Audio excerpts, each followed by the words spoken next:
Bum, bum, bum, bum, bum, bum, bum, bum. What's up, y'all? Philyfli show checking back in. Gonna go over last week's UFC Fight Night, Rob Font versus Jose Aldo, and man, epic failure in that main event last week.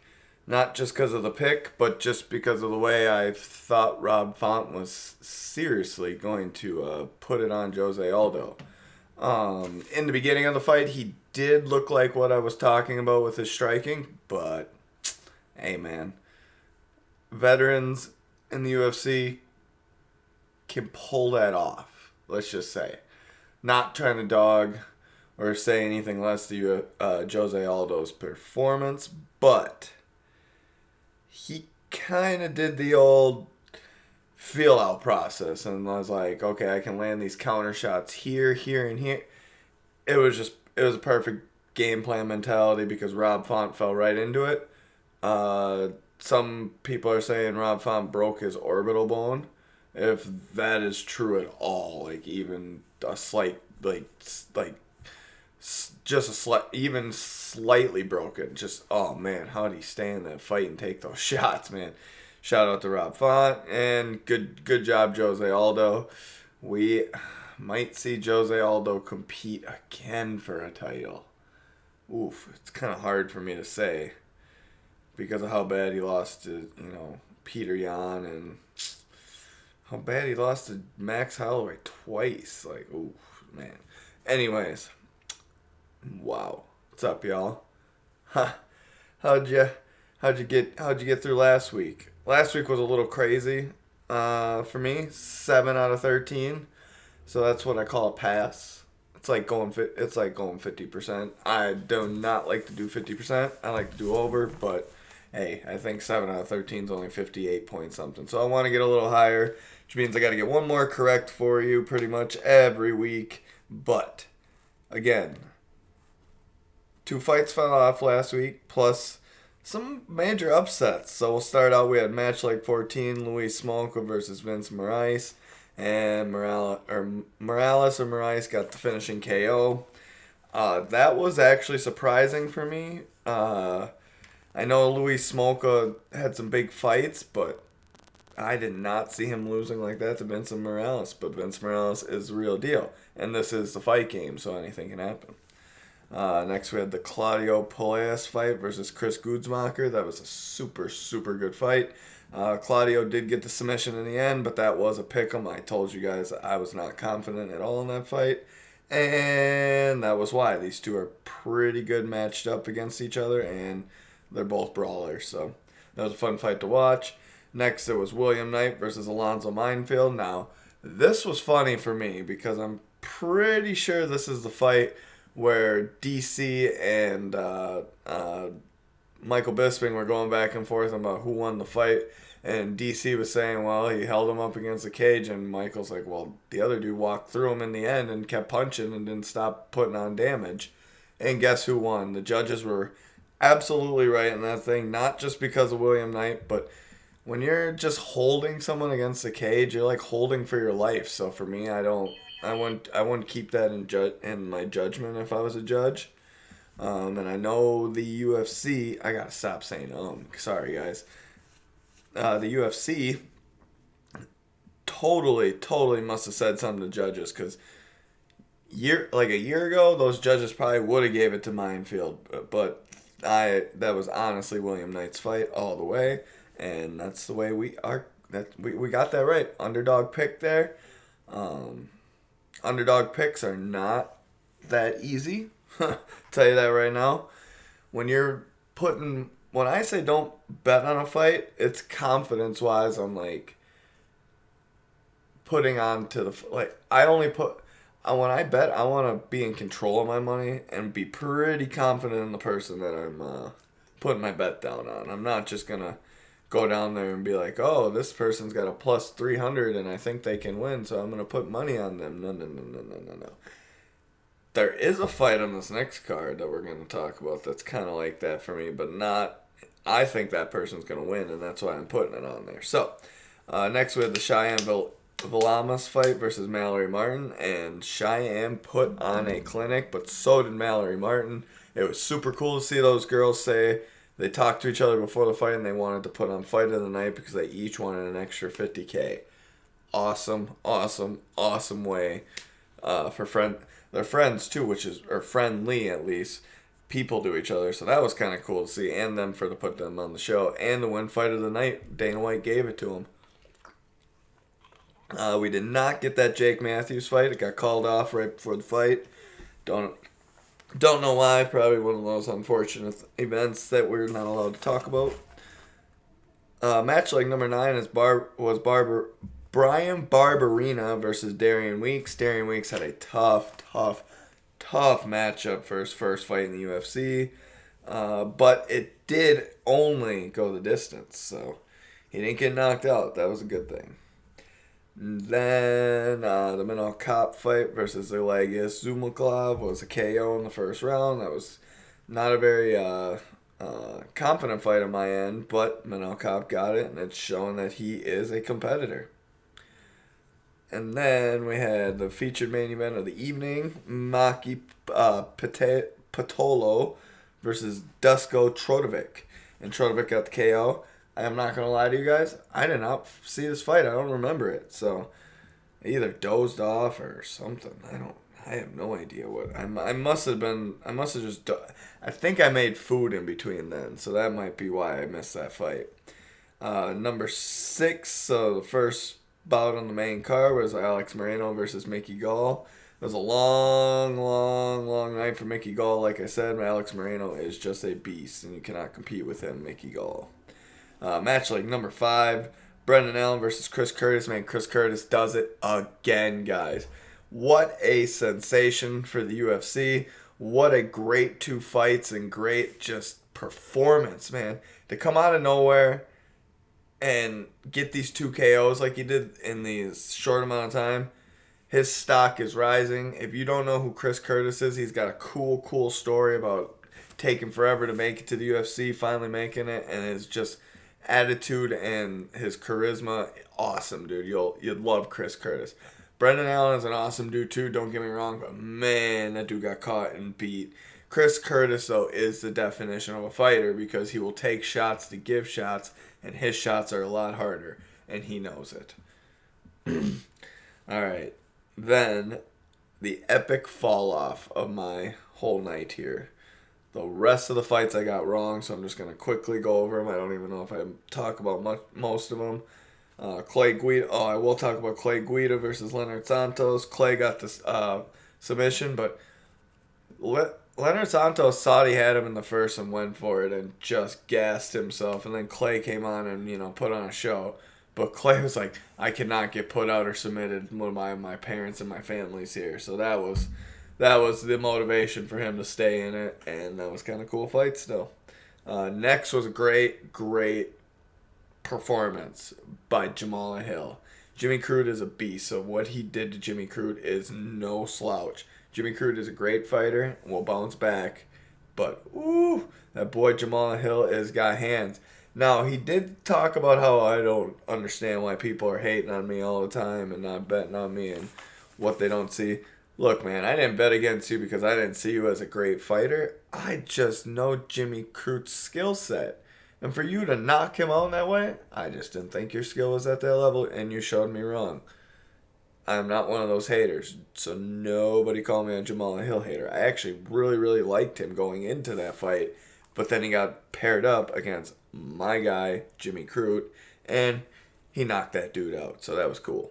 Well, uncool for me because I wanted Jimmy Crute to win, but Jamal Hill's got game and got some skill. All right. Rafael Fazee versus Brad Riddell. Man, Brad Riddell is just an animal, dude. Can take so many shots, but just couldn't get to Fazee, and Fazee got TKO'd him in the 3rd round, so unfortunate event, but hey, that's how the fight game goes. And then we kind of talked about the Jose Aldo Rob Font already. You know what? I don't really need to say too much more, other than I was wrong, and Jose Aldo still got it. And every time I swear I'm so convinced it's done. It's on the end, and it's just, gatekeeper fights for the next guy to show off a performance. Jose Aldo shows back up and shows he's not a gatekeeper. So I got to stop rooting against Jose Aldo, it seems like, and stop losing money. Because, woo. All right. Now, the next bit of news I was going to save for the NFL show. But I can't save it, man. I just want to talk about it because we got to take a second here to talk about it.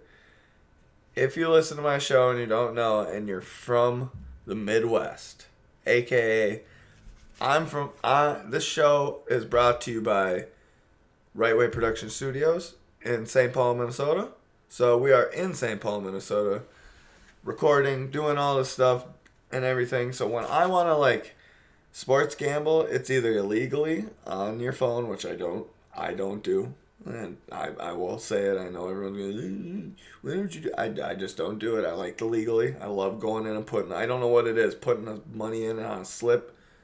The feeling, the atmosphere there is just, But anyways, so I have to go down to this place called Diamond Joe's because Iowa was the only place that had it. And Diamond Joe's for me, from my house in St. Paul, is only an hour and 20 to an hour and 30 minutes if you fly down the freeway. And I mean, you have to do 90 to 100 the whole time. That's just far, man. When the first couple times when I'm out there, you're so excited that the way there is great, but then the way home sucks every single time. And not because I've lost some money, but because that drive is just an hour and something long. It sucks. But something happened, guys. Remember when I talked about Wisconsin passing the sports gambling and kind of tricking their governor or whatever? However they did it? It worked because every single casino in Wisconsin, at least on my side, like Turtle Lake, Hurdle, and Danbury, are all getting a sports book. Sports betting is now going to be closer for me. I won't have to drive the crazy distance. If I speed there, it's from St. Paul to Turtle Lake, it's only a 55-minute drive, maybe 50-minute drive if I speed. Hour if I don't, and I get stuck in traffic, big deal. But my dad lives up there, and that's a 15-minute drive for me. And I've been trying to move out that way, trying to find a decent job that's similar to what I do now, but it's not.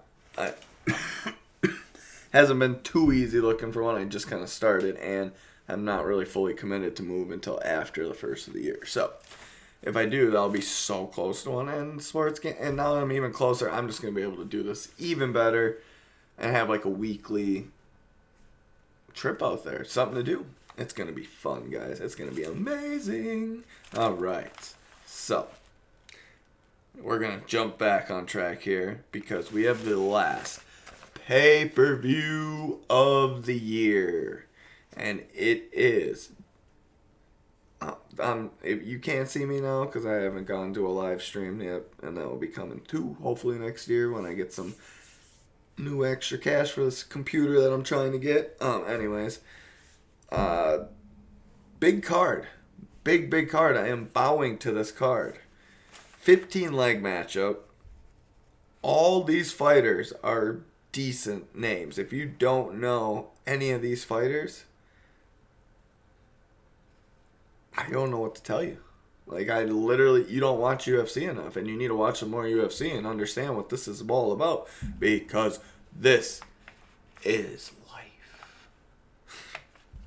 For me, at least, I don't miss any UFC event. So, Philyfli show, check it in, UFC pay-per-view event, Charles Oliveria, Dustin Porier, UFC 269.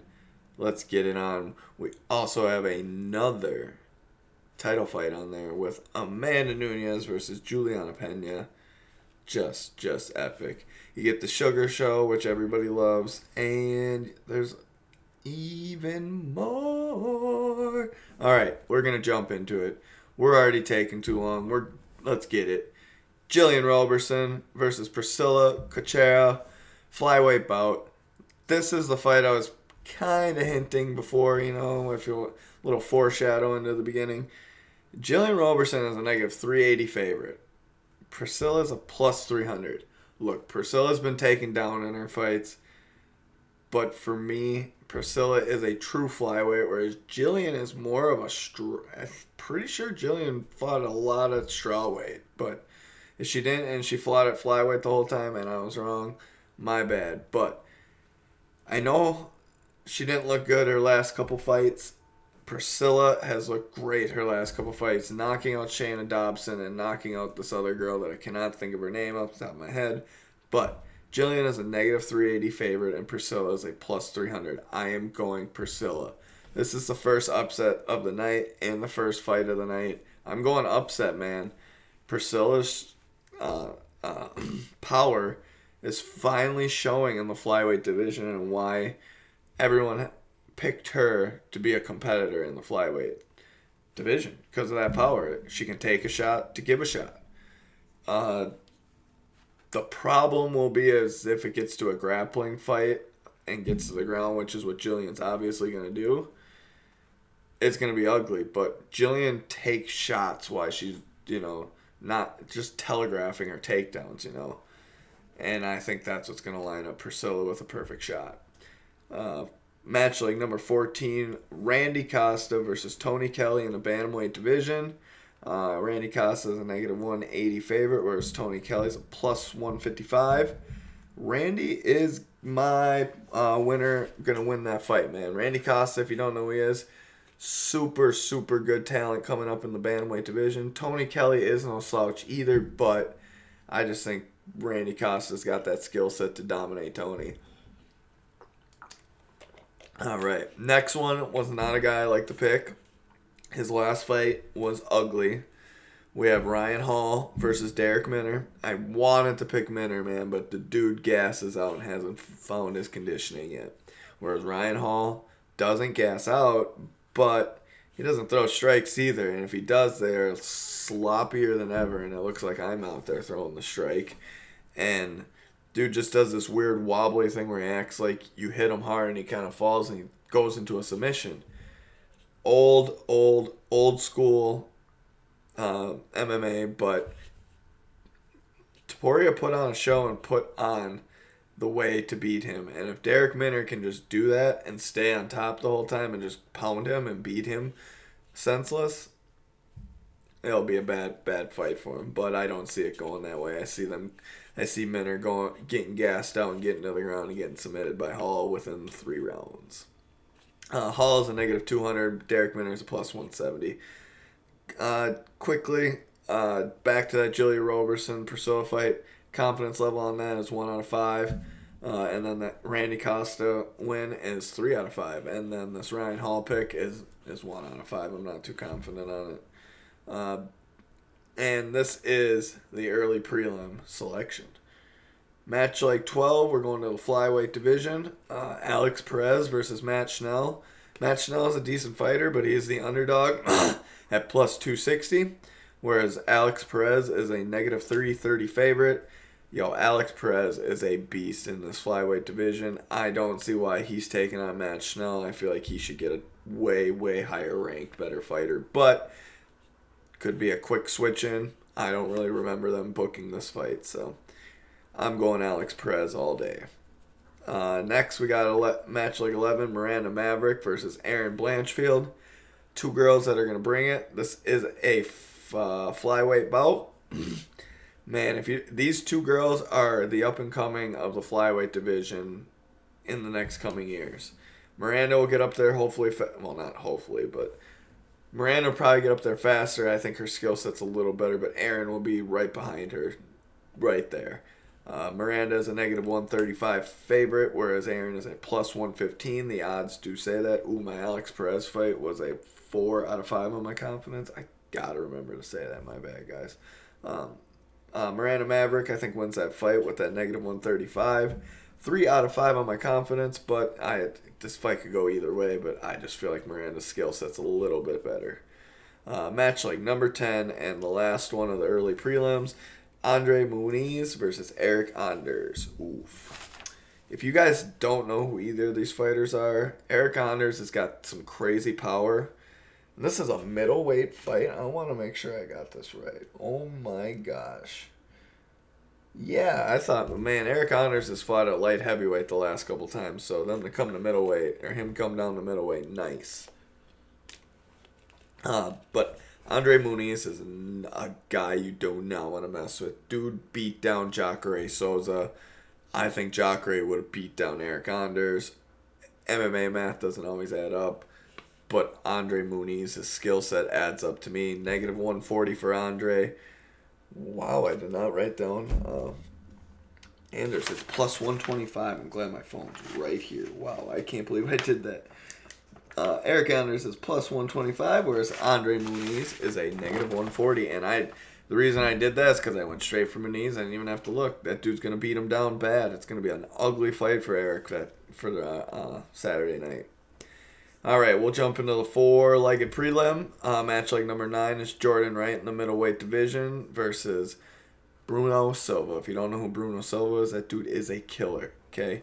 Obviously, you know who I'm going to pick. Bruno's a negative 360 favorite. Jordan's a plus 280. I am going Bruno all day. Oh, my Eric Nunes fight is 4 out of 5 if I didn't say that. And my Bruno Silva fight here with this and Jordan Wright. Bruno gets a win, negative 360 favorite. 5 out of 5 on my confidence on that one, guys. That's my big pick of the night. 8, match leg number 8 is Augusta Sakai versus Tai Tuivasa.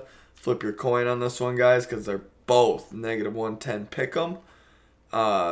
Augusta Sakai's probably got the better boxing. But, man, Tai Tuivasa is a brawler street fighter, so he's going to take a shot to hit you with his power. And I don't know whose power is going to win, man. Sakai's been knocked out his last 2 fights, whereas Tai has won his last couple fights. So I went Tai because that's my dude, and I want to watch him drink a shoey. If you don't know who he is, he's the guy when he wins, he drinks a shoey. If you don't know what a shoey is, that's where someone pours a beer in a shoe and you drink it, and it has to come right off their foot. The stench of the foot has to be in the beer. He wants to taste it. Yeah. Weird Aussies, man. Y'all are nuts, but I love y'all. That's a heavyweight fight, too, by the way. 1 out of 5 on the confidence. Match leg number 7. Our boy Pedro Munoz is back in this bantamweight fight against Dominic Cruz. Yo. UFC, I know Sugar Show brings talent and brings people, but why is Sugar Show on the main card when Pedro Munoz and Dominic Cruz could be there, and the fight that's next could easily be there? You could switch up any of those fights. And Cody Garbrandt up to me.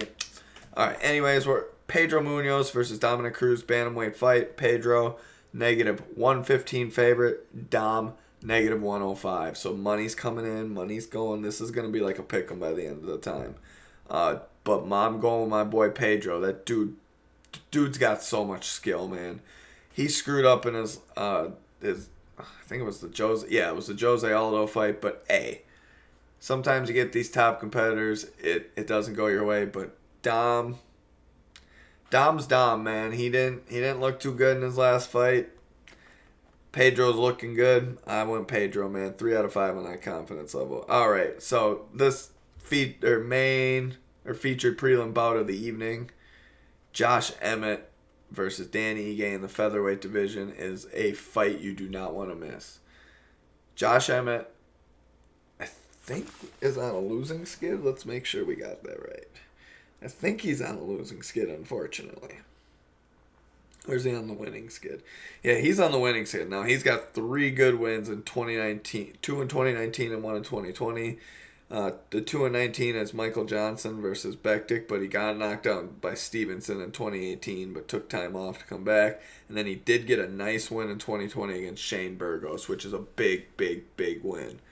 But Danny Ige is a killer. He's on a slight skid against... He fought the Korean Zombie, man, and lost. There is no bad feelings to losing to the Korean Zombie. That dude's a killer. This featherweight division's crazy. Josh Emmett is a negative 180 favorite. Danny Ige is a plus 155. I'm going Danny Ige because I think the wrestling is just going to be too much for Josh Emmett to keep up with that striking and the wrestling. But this is going to be a really, really big fight, and Danny Ige could lose easily. But I'm going Danny Ige, 2 out of 5 on that confidence level, y'all. All right, we're going to step it up in the pace here. Raulina Pavea versus Sugar Show Sean O'Malley. Bantamweight fight. Pavea is a plus 250. Sugar Show is a negative 310. I'm going Sugar Show and 4 out of 5 on the confidence on that. But do not sleep on Pavea. This is the best opponent he has faced since Cheeto. And Cheeto beat him. So let's see what happens with the Sugar Show. Match leg number 4 is a key flyweight bout of the evening. We got Kai Car France welcoming Cody Garbrandt to the flyweight division. Yes, Cody's leaving the bantamweight division. Supposedly the weight cut is kind of killing him. I heard he was a little sloppy. Heard his cardio's a little off. I think Kai Car France is going to bring it to him and bring him in deep waters, and it's going to be an ugly night for him. Kai Car France plus 120 underdog. Cody Garbrandt, negative 140 favorite. I'm going Kai Car France. That's our guy. And Cody has to prove to me that he can fight still. Not like he's a bad fighter, but with these top-ranked people. Match like 3. Be prepared for this fight not to be on the card, so don't put it on a daily fantasy because remember, Geoff Neal got in a little bit of trouble a couple weeks ago. You can look it up. I won't say it just because I don't want my show to get shut down if he doesn't get charged with it, and then they say I said something wrong. You know how that works. Geoff Neal is a plus 110 underdog, and Santanigo Panizio is his counterpart in the welterweight division. He's a negative 130 favorite. I went Geoff Neal, but my confidence level is only 1 out of 5 on that. So, all right, now we get to Amanda Nunes versus Juliana Pena. Big fight. Bantamweight title fight on the line. Amanda's a negative 800 favorite. Juliana Pena's a plus 550 underdog. This is a fight where you could put a little bit of money on Juliana if you just want to win some side cash if she wins. Not saying she even has a chance. I'm just saying she's been talking, and everyone who I know who knows things says this girl's got game. It isn't just talk. But is it the type of game that can compete with Amanda? Or is this just the type of game that can compete with the rest? That's what we are going to see. I picked Amanda Nunes to win. I'm not going to go against Amanda until someone knocks her the bleep out. 3 out of 5 on my confidence level that Amanda gets the win. There is that slight chance. That's why I'm going 3 out of 5. This is usually a fight I'd say 5 out of 5, but with the way Juliana's skill set is, there's a chance.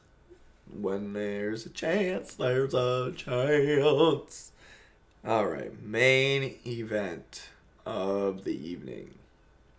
Look, guys, you know my streak with main events. There's a reason, though, why they're main events. The streaks are bad with the main events, but I'm not signing our boys death notice. Okay? We have 2 of our favorite... Dude, Dustin's one of my favorite fighters. His charisma, whatever, it's awesome. But I've been watching Charles for a long time. And Charles has always been on my good side. I've always loved the dude, man. Even in his losses, I love the dude. Dustin is awesome. But Charles is the true lightweight champion. Now, Dustin wins. Don't get me wrong. He's the lightweight champion. He is the true lightweight champion. Don't get me wrong. But, man, Charles striking and Dustin striking, the difference you're going to see is how crisp Charles is. Dustin throws at high pressure, brings volume, makes you think the takedown's coming, and hits you with big shots, okay? And his combinations are crazy. He can do a 15-punch combination, and it's all the same speed. But watch Charles's left hooks. Watch the way Charles game plans against you. Man. Charles plus 135 underdog as the defending champion. Dustin Porier, -160. I am going Charles Oliveira. That is my pick. That is my picks, guys. All 15 are in. We are trying to go 15 for 15. God, that'd be amazing if I did that this week, especially on the last pay-per-view of the year. But hey. All right, y'all. We got one more show coming to you. And then the Philyfli show for the UFC edition will be off for like 4 weeks, man, because I think it's like 3 or 4 weeks until we get fights. Dana White made sure there was a break this year for the fighters because of how crazy last year and the year before and this year have been with the consistent fighting, and there hasn't been a big layoff, so that's been nice. Please get at my subscribe to my YouTube channel and just get some views. Share this with your homies, and if you, like I said, if you all live in the Midwest, Wisconsin passed sports gambling. There's only one state that doesn't have it up here now, and that is Minnesota, where I live. So Minnesota, let's get it together and let's get legalized sports betting in here. All right, shout out to the 999. Juice WRLD album does come out tonight at midnight, if you didn't know, y'all. All right, and shout out to Right Way Production Studios. Peace.